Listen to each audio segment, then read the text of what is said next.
All right, everybody. John Barrows, Make It Happen Mondays. Thanks for joining me as usual.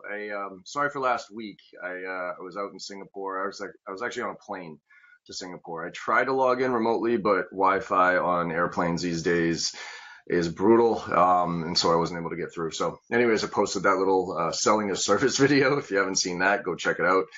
It's interesting. Good for that company that put that together. You got to give those employees credit. So anyways, but yeah, before we get started today, I did want to talk about some things on my mind about training. But I did want to give a couple of shout outs here.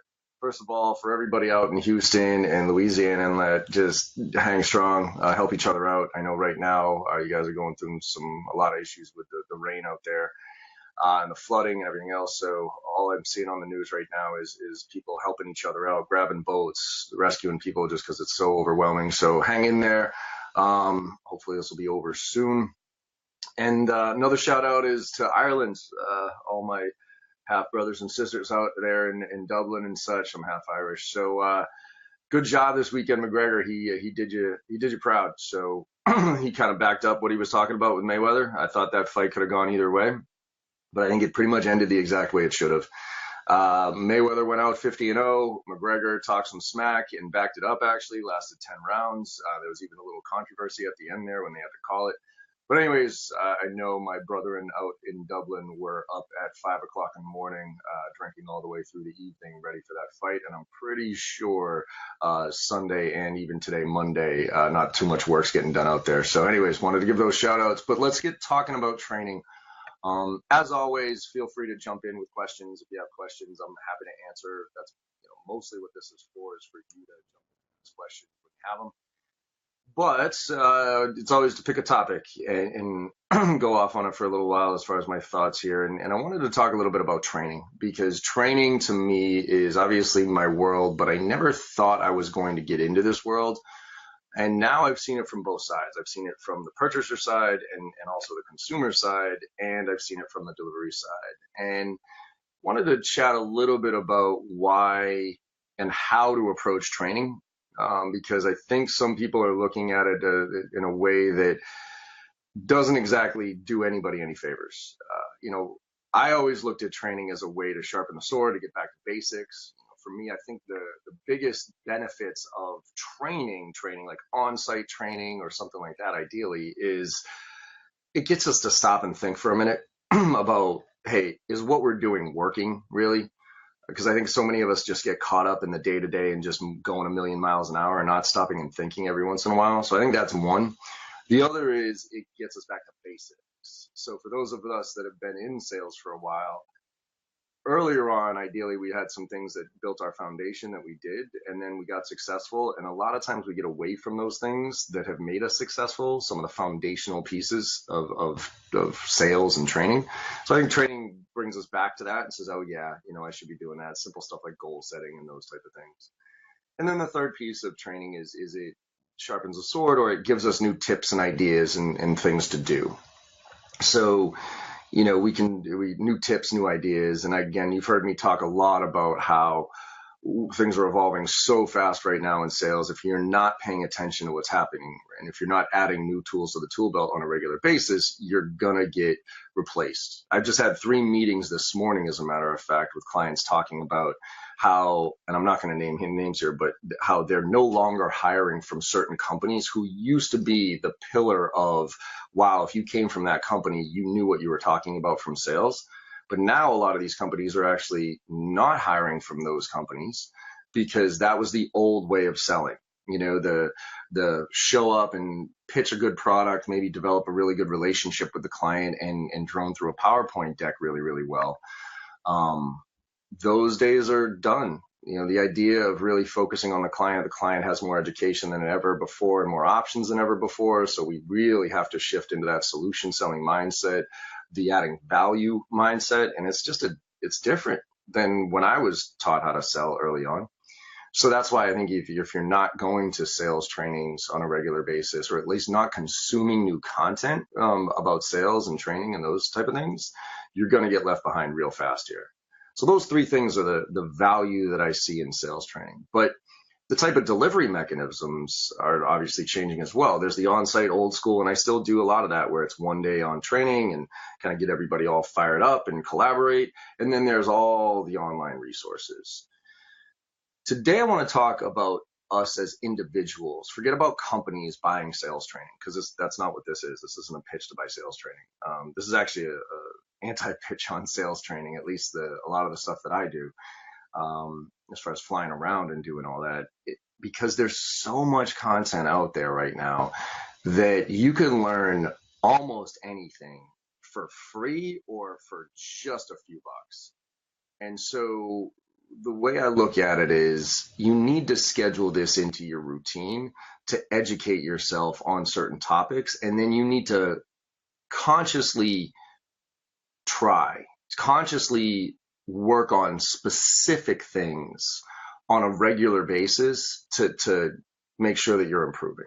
So let me explain. If you were to look at yourself as a sales professional and say, okay, let's take a look at all the different aspects of sales, right? There's time management, there's account planning and account mapping and territory mapping and strategy. Then there's the outbound prospecting. Then there's, and there's messaging in that. There's email, there's phone, there's social selling as part of that. Then there's the qualification phase. Once you get somebody on the phone, how do you run that quick qual call for 10, 15 minutes? And then there's the demo or the presentation. And then there's the negotiations, objection handling, and closing. So if you kind of map out all those different stages, you look at it and say, okay, where do I need some help? I think most of us need help at all those different stages, but it's impossible to try to address all of them at the same time. That's why I don't think there's any one sales training out there that has a methodology that you should say, okay, I'm a Sandler guy or I'm a Miller Hyman guy, because those programs are awesome, but they have gaps in them, obviously. And so by identifying, kind of doing a SWOT analysis, if you will, and identifying where your strengths and weaknesses are throughout the sales process, and then finding content that is relevant to just that piece. Okay, so let's take a look at qualification as far as how you qualify an account. Now, I personally actually think there's a gap in qualification training, because most people train you how to run a full-blown detailed meeting, but that qualification call, there's limited content out there about that. So how do you set that stage, run that qual call, and then end it with enough time to say, hey, next steps here, like we got a full-on detailed meeting with a customized presentation. Well, with that, now just go and search for the content that's around that piece, and just maybe watch a webinar or listen to a podcast or watch a couple of videos or two, and pick up on a couple of nuggets or tips, and then focus on that for that week. So for instance, I used to do this with my teams, but I also do this with myself, whereas it's like, all right, this week, what do I want to work on this week? That qualification call. Okay, cool. Let me do a half hour worth of research here this morning on qualification techniques or structure on how to run those qual calls. And then all week this week, out of all the other things that I'm working on right now, let me make sure I focus on doing that. And I keep a pad and paper next to my desk still to this day. And anytime I'm trying a new technique or a new approach, I write down what that approach is. And then as I'm going through my week, I have it as a visual reminder. And then I just do a plus minus. Okay, it worked, it didn't work, or it was good, or it didn't work. It led to a favorable outcome, or it didn't. And that way, at the end of the week, depending on how many calls I'm doing that week, I can take a look at that and say, yeah, that worked, or no, that didn't. There's a tendency to, if it doesn't work once or twice, to get away from it and kind of go back to what we were comfortable with. But I really recommend you pushing yourself and getting a little bit uncomfortable and trying it more than just once or twice. Trying it 10, 15, 20 times, unless it's a straight up disaster, obviously. If it's a straight up disaster, people are saying, what the hell are you talking about? That's one thing, you shift immediately. But if you're just not comfortable with it, you just got to get comfortable with it. Because a lot of our delivery and how we interact at various stages of the sales process and the information that we get at those stages, a lot of it has to do with the confidence in our approach to it. But we got to build that confidence, right? You're never good at something the first time you do it. Think about playing golf, right? First time somebody put a golf club in my hands, I was like, wait, hold your hands like this, and then straighten your arm like that, and then swing through. I'm like, I feel like an idiot here. But then after doing it a few times, you realize, okay, if I do put all this stuff together, it ends up going straight. It's the same thing with sales. Anytime you're trying a new technique or a new approach, it's not going to feel right. You have to put a conscious effort into trying it multiple times and giving it a chance. So I always say, if you're not getting uncomfortable in sales, you're not getting any better. All right. So you need to be constantly putting yourself in that uncomfortable position to try new things. And this is why I think practice is so important. So a lot of times, again, you've heard me talk about this before. Excuse me. I tier out my accounts. I got my tier 1s, tier 2s, and tier 3s. My tier 1s are my great accounts. Those are the ones I focus on a lot and where I listen to on social media, come up with very thoughtful contact strategies around. I do a ton of planning for those meetings. Tier 2s, I'm a little bit more, structured with, I'm going to take a consistent approach to these. And my tier 3s, I used to throw away my tier 3s and say, you're gross. I don't even want to approach you because you're bad customers anyways. But now I love my tier 3s for one very specific reason, and it's practice. So anytime I'm trying something new or I'm working on something, I run a list of my tier 3s and I try that approach. I'm a little bit more aggressive, for instance, with my approach to them than I would be on somebody else. So I can build up my confidence to go after my tier 2s and my tier 1s. It's kind of like pricing, for instance. There's a point where you could look at and say, you know what, I am just not confident when delivering pricing or when talking about pricing. And so, because for me, I wasn't, as an example. It always cracks me up with sales reps, and I was in this boat where when a customer talks about price, say something's $10,000 or whatever. When somebody says, John, how much does this cost? The answer should be $10,000. And then you should shut up and wait for it. All right. But it's never $10,000. When somebody asks John, how much does this cost? The answer is always, well, it's $10,000, but it really depends on how you And now, mind you, I might have heard 10, 20,000 from your competitors, 30,000, 15 or whatever. And I heard 10 from you. And I was like, oh man, that's actually pretty reasonable. But as soon as I heard the word but come out of your mouth, I'm not paying $10,000 anymore. So you automatically gave me a discount before I even asked for one.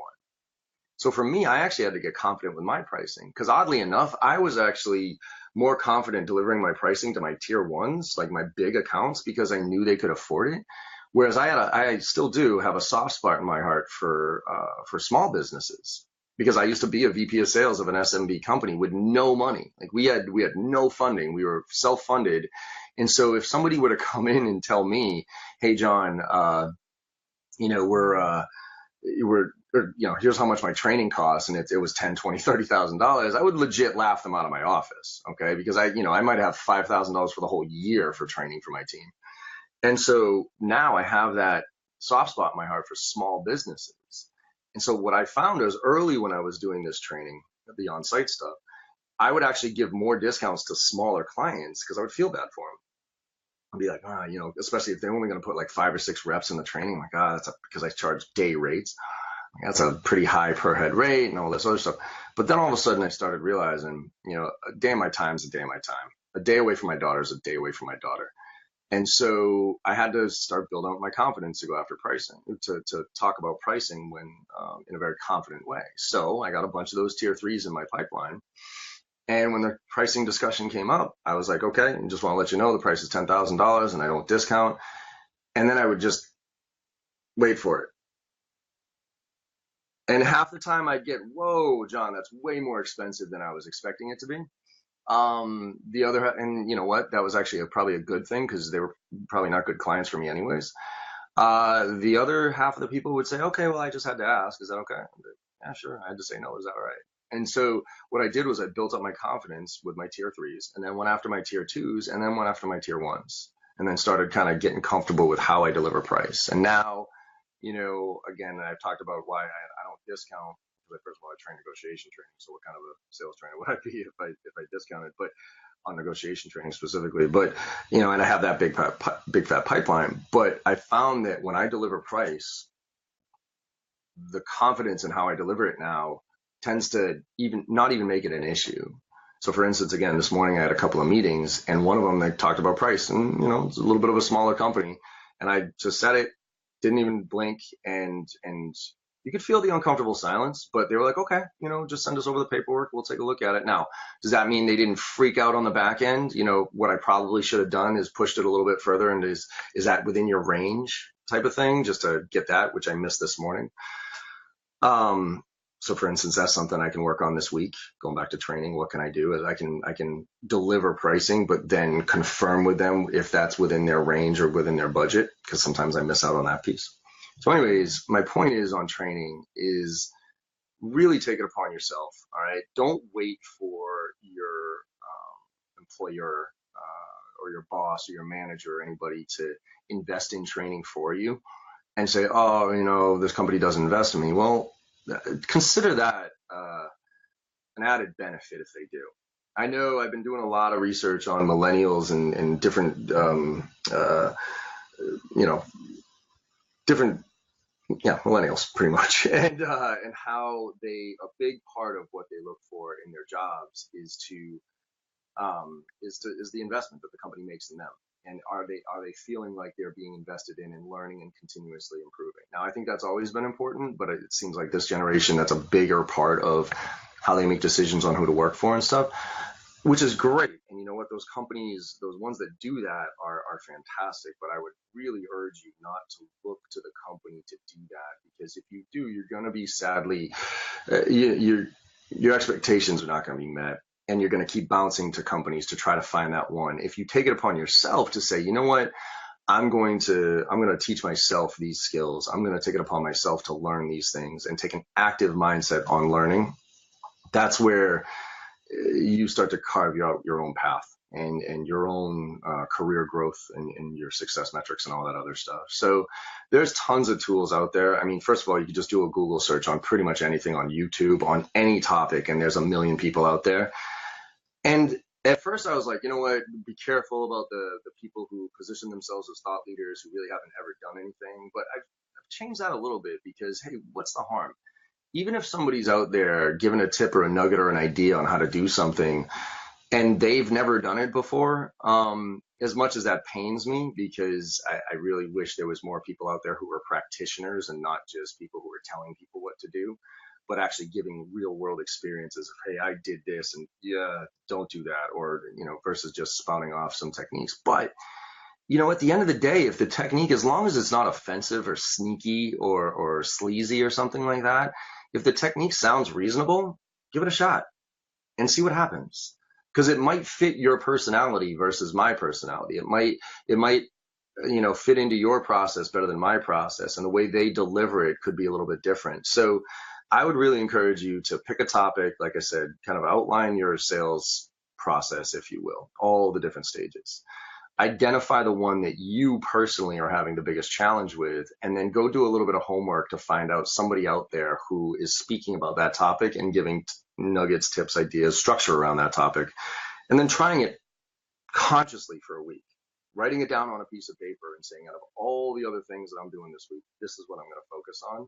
And at the end of the week, doing a little recap for yourself. Again, there's free stuff out there. You can also sign up for stuff like Udemy or LinkedIn Learning. I found LinkedIn Learning to be pretty interesting because what it's doing is it's actually recommending content for you. So based on your profile, and this is where I think everything's going with just-in-time learning and all that other stuff, but based on your profile. So if you're an SDR and it's going to say, hey, you know what, other SDRs are watching this type of content and they're getting promoted to be BDRs, AEs, whatever the next role is. So you should probably watch this content. So it's starting to prescribe stuff, which I find very interesting. So again, I think that's where the world is going, is we're going to start to have, based on our profile, based on the stage that we're at in the sales process, we're going to get, hey, you should do this, but don't wait for that. All right. Go out, take it upon yourself to educate yourselves. And this is, people ask me about sales books, John, what sales books? There's not too many sales books I love, because most sales books, I'd say 80% of them are fluff, and there's 20% the content that is meaningful. And those tips and nuggets, I think, are out there. So you don't necessarily have to read an entire book to get to that one nugget, that one tip, or that structure. That's why I'm more of a blog person. I'll set up a Feedly account. If you don't have those, I've talked about it before. Feedly. It's an RSS aggregator, and I actually have a tab called Sales Training. and I go and I listen and I look for all the other sales training companies that provide sales training in addition to mine, and I follow their blogs, and a lot of them put out really good content that's free. And it's maybe not 100% of what they sell, but it's pretty close. And so you can, by putting those things together, you can start to put together your own sales training program. So think about that for this week, about what do you want to work on this week? Even if it's like a weak word, here's another one that I'll throw out there, is we all have weak words that we put into our vocabulary that distract from our messages. The ums, the maybes, the possiblies, touching base, checking in, those type of things. Pick one of those and say, you know what, this week I'm going to focus on not touching base or not using the word basically. And I'm going to ask my people around me to, if they hear me say that, then, just to throw something at me or whatever it is. Because those small little improvements, they start building up. And, I live my life by the rule of 1%, which is set the bar at a high but attainable level. And then every single day, instead of throwing the bar up here, try to get 1% better every single day. You do that, you start to see measurable improvements on a regular basis. Look at yourself at the end of today and say, was I better today than I was yesterday? And if you can answer that genuinely, you're moving in the right direction. So I'll take a couple of questions here. There's actually one from Lucas. What's up, man? Do you have any travel tips for road warriors? Yeah, well, considering that 2 weeks ago I went to Dublin for a day. I left on a Wednesday night, landed on Thursday morning, trained on Thursday, came home on Friday. And then I left for Singapore on Sunday night, landed Tuesday morning, trained Tuesday, Wednesday, and came home on Thursday. Yeah, travel has become part of my my existence, whether I like it or not. And there's some tips, I guess. That's a little bit of a broad question, but I'll hit on a couple of them. One is, if you haven't, here in the States, if you haven't signed for TSA, if you haven't signed up for the TSA stuff, do it. It takes 10 minutes. You go online, you sign up, then you have to go someplace, give your fingerprints and your passport or whatever, and answer a couple of questions, and then you get automatic TSA. And I will tell you, if I didn't have that, I would not travel. If I had to wait in those regular lines, even if I traveled 2 or 3 times a year, I would do this, by the way. So if you haven't done it, do it. That's one. The second one is pick an airline. I don't care how shitty it is. Mine's United. Everybody always talks about how bad United is. That's for people that don't have status. If you do have status on an airline, you get treated completely different. So don't always just look for the best deal or the cheapest flight. Look for the one that you can stay consistent with, because those points pile up, and the points are fine. I don't really care. It helps me get a flight every once in a while, but it's more the status that you're looking for. The other thing is, pack accordingly. You've seen, if you follow my Instagram post, you saw I posted a little while ago that I have a backpack, and I packed 3 days, my trip to Singapore, which was really just 2, but 3 days, into a backpack. And if you can get it into a backpack where it just fits under under the seat in front of you, so you don't have to fight for headroom space, that makes all the difference in the world. I do that I've changed my get up now. I used to wear dress pants, a dress shirt, and nice shoes. Now I got shell toes, jeans, and a nice shirt. The jeans, you can wear jeans like 2 or 3 days in a row without having to wash them every single day. So that's made all the difference in the world, because now I just pack 3 shirts, 3 pair of underwear, and 3 t-shirts and 3 socks into a backpack, and I'm out. The other thing is battery. So I get about 15 different battery supply things, and also plan B for everything. Okay, so I have a small projector that I bring when I go to training, so in case their projector dies, I have mine. I got extra markers, I got extra pens, I got extra batteries, and I got a battery charger for my laptop, just in case I can't plug in on a flight, because that for me is, on a plane, is actually a fantastic time for me to get shit done. So I put my head down, put some earplugs in, and just hammer through work. So instead of checking out the Game of Thrones or whatever, which I watched last night, I watched the first and second episodes of this season, and holy shit, it's getting good. I know everybody was talking to me like, you're not watching it yet? I'm like, no, I haven't had time. So anyways, yeah, first couple of episodes have been bananas.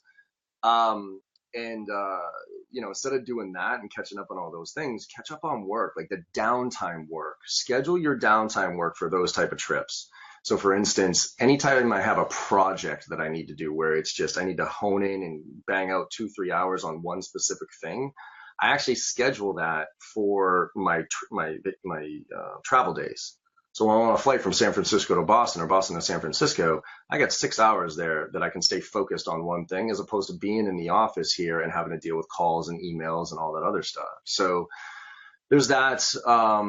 What other tips? Yeah, try to get your toiletries down to the point where you don't have to take them out. That's why the TSA thing is, that's probably my biggest recommendation is go TSA because, or global entry, because I think you're up in Canada. So do global entry because those type of things make travel tolerable. It's getting worse right now. The customer service and everything else, what I'm watching on airlines, it's getting worse. The chairs are getting smaller. The seats are getting smaller. The leg room is getting, especially in basic coach. Customer service is horrendous. And so just make sure that you avoid all that shit if you possibly can. Again, I wouldn't be able to do this if I didn't have TSA pre-approved and wasn't able to get on a plane first or second. So those are some tips. Don't know if anybody has any other questions, but I'll keep talking a little bit about the mentality of travel, because a lot of people have this, wow, John, either it's awesome because you're going to Singapore and it's not. I'll tell you right now, the inside of a taxi, the inside of a hotel, and the inside of a training facility look the same no matter where you go in this world. I rarely get to do anything cool. But also, from a travel standpoint, it's like, oh, I couldn't do that. Well, if you plan it out and you have a system, it's again, going back to routine. I now have this very specific routine I go through every time I get on a plane. I work up until a certain time. I call Uber. Uber brings me to the airport. I go about an hour and a half before so I can grab a bite to eat and make sure all my emails are downloaded and my projects are ready. And I set my goals for the flight. I get on the flight. As soon as I can get my laptop open, I open it up. I hopefully can connect to Wi-Fi. And then so do those things. But if I can't, I got a project to work on for however long I'm there. And then when I land, I'm caught up and I can get ready to go and probably crash out and wake up the next morning and do my training. So that process, that routine, and then, like I said, always have a plan B. Make sure that you're monitoring everything, all the different channels for all the alerts and everything like that, and plan for the worst.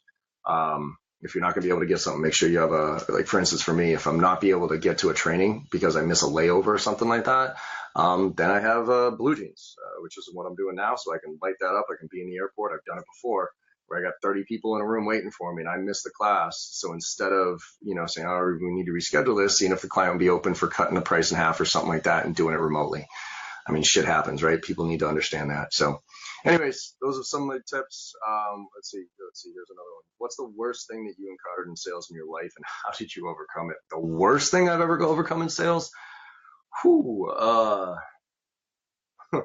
that's a tough, whoever asked that question, give me a little bit more color around that one, which is worst thing as far as worst thing that's ever happened to me or worst thing a client's done.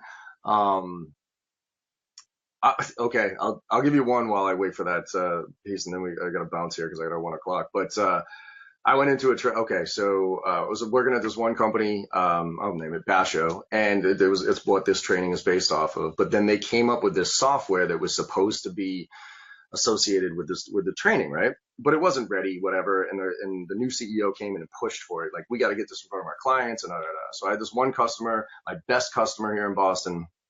And I had a great relationship with this woman. She was the head of worldwide training for them. And my CEO was like, get me in front of him. So I said, fine, set up a meeting. And it was me, my VP of sales, and my COO. And the whole idea was we were going to present. I was going to set this. I didn't really even know what this software was all about. So I was going to do the quick little intro. Thanks for coming in. I was going to hand it to my VP of sales, who was going to do kind of the sales pitch. And then we were going to hand it over to my COO, who had developed the software, and he was going to present it. He was our COO/CTO.